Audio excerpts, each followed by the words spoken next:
Binasura ng Sandigan Bayan ang apela ni Senador Jinggoy Estrada para ma-dismiss ang mga kaso niyang graft.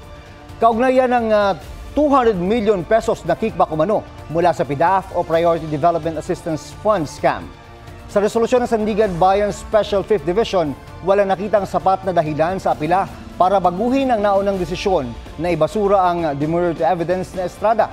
Sabi ng korte, kahit dismiss na ang plunder case laban kay Estrada, hindi ibig sabihin na otomatikong madidismiss din ang kinakaharap niyang graft cases. Ipinakita umano ng ebidensya ng prosekusyon na may prima facie case laban kay Estrada para makakuha ng verdict of guilt sa puntong ito ng trial. Git ng korte, ilang implementing agencies ang paulit-ulit na pinili ni Estrada para mapondohan ng kanyang PDAF noon.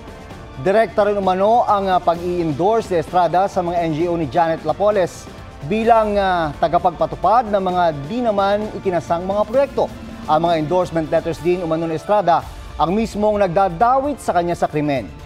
Mabibigyan pa ng pagkakataon si Estrada na magpresenta ng sariling ebidensya para sa 11 counts of graft.